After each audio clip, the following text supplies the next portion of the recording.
Selepas kekalahan Kaigaku, pertama-tama kita ditunjukkan pada perbincangan antara Shinjuro dan Tengen, di mana keduanya sedang membahas sosok Kiryu yang telah menjadi penerus Kagaya Ubuyashiki. Saat itu mereka sepakat bahwa apa yang kini dilakukan Kiryu sungguh luar biasa. Bagaimana tidak, dia yang baru berusia 8 tahun, dia yang baru kehilangan ayah, ibu, dan kedua kakaknya masih bisa tegar sambil memberi komando pada pasukan pemburu iblis. Di waktu bersamaan, kita juga diperlihatkan pada kondisi Urokodaki yang tengah merawat Nezuko. Sambil memandang Nezuko yang merintih kesakitan, di sana Urokodaki pun tiba-tiba teringat pada sosok Tanjiro. Menurutnya, Tanjiro dan Nezuko bagaikan sebuah roda kecil yang mampu menggerakkan banyak roda besar.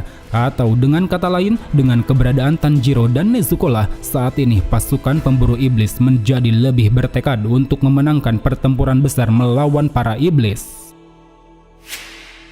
Sementara itu, di tempat lain, kita lalu ditunjukkan pada kondisi Muzan yang berada di dalam sebuah kepompong daging, yang mana daging ini sengaja dia keluarkan untuk berlindung demi segera menghilangkan efek obat yang telah disuntikan Tamayo. Saat itu, Tamayo yang tengah terhimpit daging tersebut menunjukkan perasaan pasrah. Sambil ikut terhisap ke dalam kepompong daging, dia pun berharap jika ada seseorang yang segera datang menuju ke tempatnya.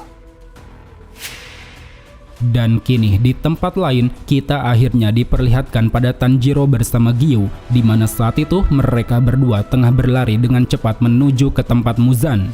Akan tetapi, dalam perjalanannya, Tanjiro dan Giyu tiba-tiba dikejutkan dengan sebuah getaran sangat besar. Saking besarnya, getaran tersebut mampu membuat atap ruangan menjadi retak.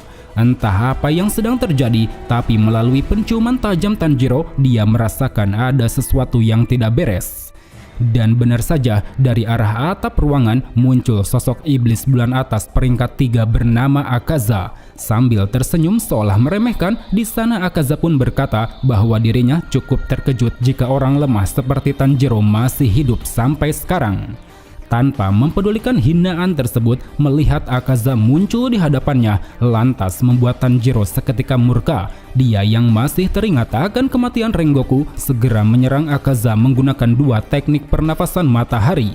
Pertama yaitu teknik kereta kuda api. Tanjiro melompat melewati Akaza sambil melancarkan tebasan, yang mana tebasannya ini berhasil memotong lengan kiri Akaza. Lalu yang kedua yaitu teknik pelangi Parhelion. Tanjiro melesat cepat ke arah belakang Akaza sambil menghunuskan pedang, yang mana serangannya ini mampu memberikan sayatan kecil pada wajah Akaza. Di sisi lain, melihat peningkatan kekuatan Tanjiro sontak membuat Giyu merasa heran dan terkagum. Dia berpikir bagaimana bisa orang yang dulunya mengemis agar adiknya tidak dibunuh kini mampu bertarung sendiri melindungi nyawa dan kehormatannya. Hal yang sama juga terjadi pada Akaza. Melihat Tanjiro menjadi lebih kuat, dia pun mulai mengakuinya. Sambil mengeluarkan teknik jarum kompas, dengan tegas Akaza mengatakan bahwa saat ini dirinya akan serius untuk bertarung melawan Tanjiro.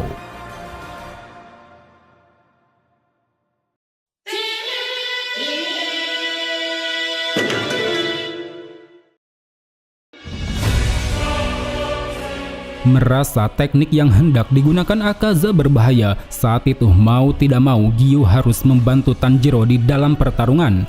Terlihat melalui kemahirannya dalam teknik pernafasan air, Giyu mampu memberi perlawanan sengit, baik itu teknik nafas air bentuk ketiga tarian arus air yang mampu mengimbangi kecepatan Akaza, teknik nafas air bentuk ke-11 ketenangan yang mampu menghalau rentetan pukulan penghancur Akaza, maupun teknik nafas air bentuk kedua pusaran air yang mampu memotong lengan Akaza secara seketika.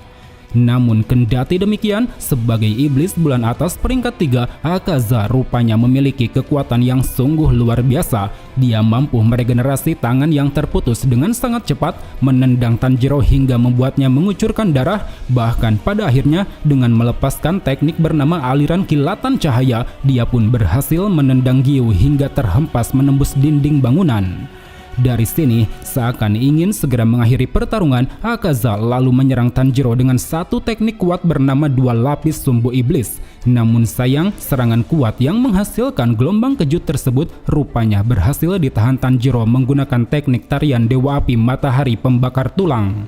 Melihat hal tersebut, Akaza pun sedikit memberi pujian, terutama pada Rengoku, di mana dia berhasil melatih Tanjiro yang awalnya lemah menjadi cukup kuat. Meskipun di luar dari pujiannya ini, Akaza menilai bahwa Rengoku adalah orang yang bodoh. Dia yang padahal memiliki potensi besar malah tetap menjadi manusia dan menolak untuk menjadi iblis. Karena menurutnya dengan menjadi iblislah Rengoku bisa menjadi lebih kuat lagi. Berbeda dengan menjadi manusia, potensi besar yang dia miliki akan terpendam sampai kematian tiba.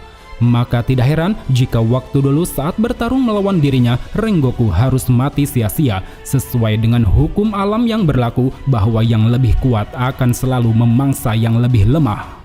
Di sisi lain, mendengar hal itu sontak membuat Tanjiro kian diliputi amarah. Bagaimana bisa Hashira yang sangat dihormatinya malah dihina oleh iblis sampah seperti Akaza?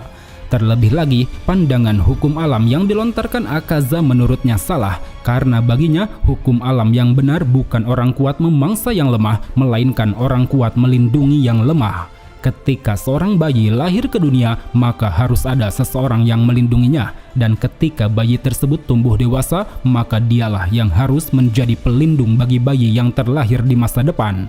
Jadi dengan demikian harusnya Akaza sadar bahwa kehadirannya di sini bukan karena dari awal dia kuat, melainkan sejak dulu ada orang kuat yang selalu membantu, melindungi dan merawatnya hingga menjadi kuat.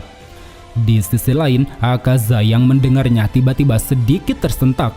Jauh di dasar lubuk hati dia merasakan adanya suatu perasaan yang tidak menyenangkan. Seolah tak ingin larut dalam perasaan itu, dengan penuh kekesalan, Akaza kemudian mulai melancarkan rentetan serangan kuat pada Tanjiro, dimulai dari melepaskan pukulan penghancur yang membuat lantai seketika hancur lebur, dan juga melayangkan tendangan penghancur yang membuat Tanjiro terhempas sampai muntah darah. Dalam kondisinya yang terpojok ini, Tanjiro mengaku bahwa sangat sulit untuk bisa menebak dan menangkis serangan Akaza. Hal itu dikarenakan akurasi dari teknik serangannya seperti jarum kompas, di mana dia bisa mengincar organ vital dengan insting bertarungnya yang sangat tajam.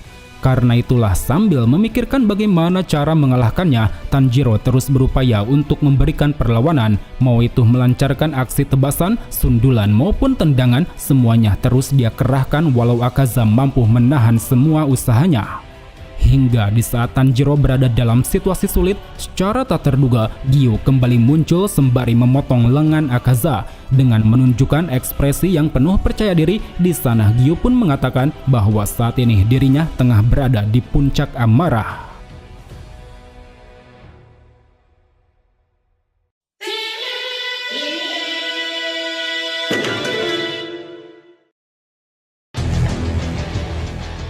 Di awal chapter ini, kita ditunjukkan pada kondisi Gyu yang kembali ke medan pertarungan melawan Akaza. Saat itu Gyu mengungkapkan bahwa sedari awal dirinya tidak ingin mengeluarkan kemampuan terbaik. Hal itu dikarenakan dia tidak suka melawan orang yang hanya mementingkan kesenangannya sendiri. Namun saat ini sadar bahwa lawan yang sedang dihadapi adalah sosok kuat, Gyu pun berniat untuk mengerahkan seluruh kemampuan. Karena mau dilihat dari segi manapun, Akaza memiliki kekuatan yang sangat besar, bahkan saking besarnya kekuatannya mampu membuat panca indera milik Gyu yang sebelumnya tersegel kini perlahan mulai bangkit. Bersamaan dengan ungkapannya itu, secara mengejutkan Gyu tiba-tiba memunculkan tanda pemburu iblis, yang mana dengan kebangkitan tanda ini dia pun mendapat peningkatan kekuatan yang sangat besar. Gyu mampu mengimbangi kekuatan dan kecepatan Akaza, melepaskan tebasan yang sanggup menyayat leher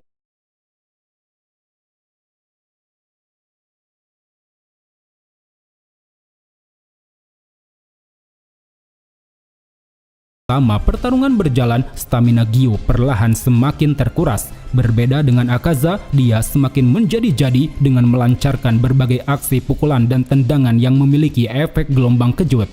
Sementara itu di sisi lain, Tanjiro yang dari tadi memikirkan bagaimana cara mengalahkan Akaza, tiba-tiba teringat pada dua ingatan masa lalu. Pertama yaitu ingatan bersama Inosuke, di mana saat itu Inosuke mengatakan bahwa dirinya memiliki kemampuan untuk merasakan aura membunuh dengan kulit tubuh. Jadi dengan begitu, setiap kali seseorang mendekatinya, dia akan tahu bagian mana yang diincar oleh orang tersebut. Berdasarkan ingatan ini, sambil membantu Gyu bertarung, Tanjiro akhirnya sadar bahwa alasan kenapa Akaza mampu menghindar dan membidik serangan secara tepat adalah karena teknik jarum kompas yang dia keluarkan, yang mana teknik ini mampu mendeteksi serangan sekaligus titik kelemahan lawan melalui semangat tempur yang dikeluarkan oleh lawan tersebut. Kemudian ingatan yang kedua yaitu ingatan bersama sang ayah Kamado Tanjiro, di mana saat itu dia menyampaikan bahwa untuk bisa mengetahui titik kelemahan lawan, seseorang harus memasuki dunia transparan, yang mana itu dilakukan dengan cara memanfaatkan kelima panca indera dan merasakannya ke setiap pembuluh darah terkecil. Berdasarkan ingatan ini, sambil berkutat di dalam pertarungan, Tanjiro akhirnya sedikit mampu memasuki dunia tembus pandang. Dia bisa melihat dan mengamati struktur tubuh Akaza, mau itu otaknya, paru-parunya, atau pembuluh darah dengan sangat jelas.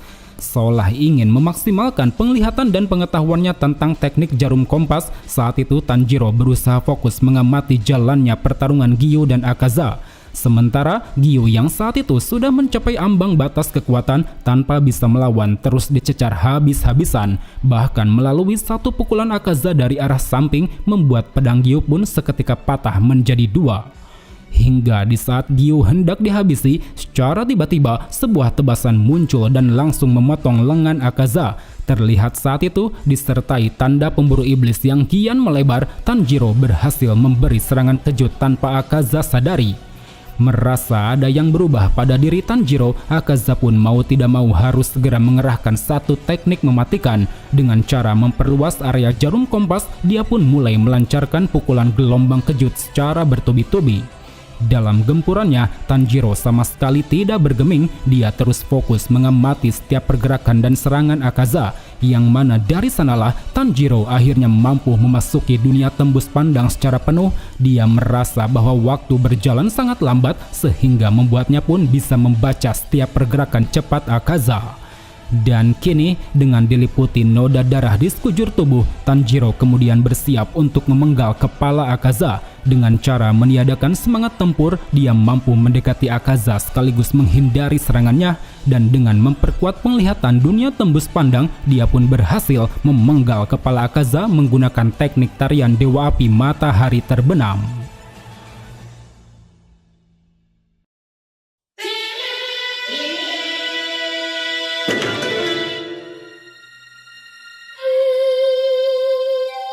Pada saat kepalanya terpenggal, Akaza menunjukkan ketidakpercayaan atas apa yang telah Tanjiro lakukan. Dia mengaku bahwa ini adalah kali pertama baginya melihat seseorang yang tidak memiliki semangat tempur di dalam pertarungan. Karena itulah seakan tak ingin kalah demi mencapai ambisinya untuk menjadi lebih kuat. Saat itu Akaza berusaha menghubungkan kepalanya lagi. Namun belum sempat hal itu dilakukan, tiba-tiba saja Gyu melemparkan pedangnya untuk menghentikan usaha Akaza. Akan tetapi meski begitu, walau tanpa adanya kepala, Akaza rupanya masih tetap hidup. Bahkan tak hanya itu, dengan cara menyegel bagian lehernya, dia juga masih mampu menggunakan teknik darah iblis. Akibatnya pertarungan yang tadinya dikira akan berakhir kini masih terus berlanjut. Gyu dan Tanjiro yang telah kehabisan tenaga saat itu terus-menerus mendapat serangan telak dari Akaza. Bahkan setelahnya melalui satu tendangan keras, Akaza berhasil menghempaskan Tanjiro hingga membuatnya jatuh pingsan. Pada momen ini, di saat Akaza hendak menghabisi Gyu dan Tanjiro, tiba-tiba saja dia teringat akan masa lalunya. Perlahan-lahan, orang yang dulu pernah dia sayangi kini mulai hadir dalam benaknya. Dimulai dari sang ayah yang sempat hidup bersama Akaza dalam kondisi miskin, sang guru bernama Keizo yang pernah mengajarkan Akaza bela diri Soryu, hingga sang kekasih Koyuki yang dulunya akan menikah dengan Akaza. Awalnya Akaza sempat tidak terpengaruh oleh ingatan tersebut karena memang dari awal ingatan itu sengaja dibendung oleh darah Muzan yang ada dalam tubuhnya. Akan tetapi setelah sosok Koyuki kembali hadir dalam benaknya, Akaza pun seketika kembali teringat pada kilas baliknya di masa lalu. Pada masa itu, Akaza berkali-kali kehilangan orang-orang yang dia sayangi, mau itu sang ayah yang mati bunuh diri karena tidak tahan melihat Akaza sering mencuri, maupun Keizo dan Koyuki yang mati diracun oleh orang-orang yang tidak bertanggung jawab. Akibat dari hal itu, Akaza merasa bahwa dunia ini sangat tidak adil. Dia yang ingin merasakan kebahagiaan, dia yang ingin memiliki arti hidup, malah terus ditimpa oleh kenyataan pahit yang membuatnya jatuh ke dalam lubang keputusasaan. Karena itulah, Akaza sama sekali tidak peduli ketika dirubah menjadi iblis oleh Muzan. Baginya, tanpa kehadiran orang-orang tersayang, semua yang ada di dunia ini tidak memiliki arti apapun. Bersamaan dengan pudarnya ingatan tersebut, Akaza yang kini telah mengingat masa lalu mencoba untuk meregenerasi kepalanya. Namun belum sempat pulih secara penuh, tiba-tiba saja dia mendapat pukulan dari Tanjiro yang baru saja terbangun. Apa yang dilakukan Tanjiro ini seketika membuat Akaza kembali teringat pada sosok gurunya yaitu Keizo, di mana dia pernah memukulnya sewaktu berlatih bela diri Soryu. Akibat dari hal itu, Akaza pun akhirnya sadar bahwa selama ini dirinya telah melakukan kesalahan besar. Selain menyalahgunakan ilmu bela diri yang telah diajarkan gurunya, dia juga tidak bisa menepati pesan terakhir sang ayah untuk berbuat baik terhadap sesama. Berdasarkan itulah, Akaza yang tadinya ingin membunuh Tanjiro dan Gyu kini mulai bersikap tenang dan merenung. Seolah sadar bahwa jalan yang dia ambil adalah jalan yang buruk, dia pun memutuskan untuk menghancurkan dirinya sendiri. Terlihat saat itu, dengan meledakkan tubuhnya serta menghentikan regenerasinya, tubuh Akaza perlahan mulai mengikis dan menghilang.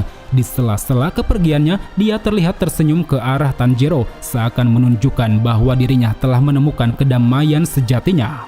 Sembari tubuhnya melebur menjadi abu, saat itu Akaza sempat kembali dilanda kebingungan antara mengikuti perintah Muzan yang menyuruhnya untuk bangkit dan membunuh para pemburu iblis, ataukah mengikuti perintah sang ayah dan Keizo yang menyuruhnya untuk berhenti menjadi seorang iblis. Beruntung di tengah kebimbangannya, dalam benaknya Koyuki kembali muncul dan merangkul erat Akaza. Sambil meneteskan air mata, di sana Akaza yang telah menemukan sisi manusianya lalu meminta maaf atas semua kesalahannya selama ini.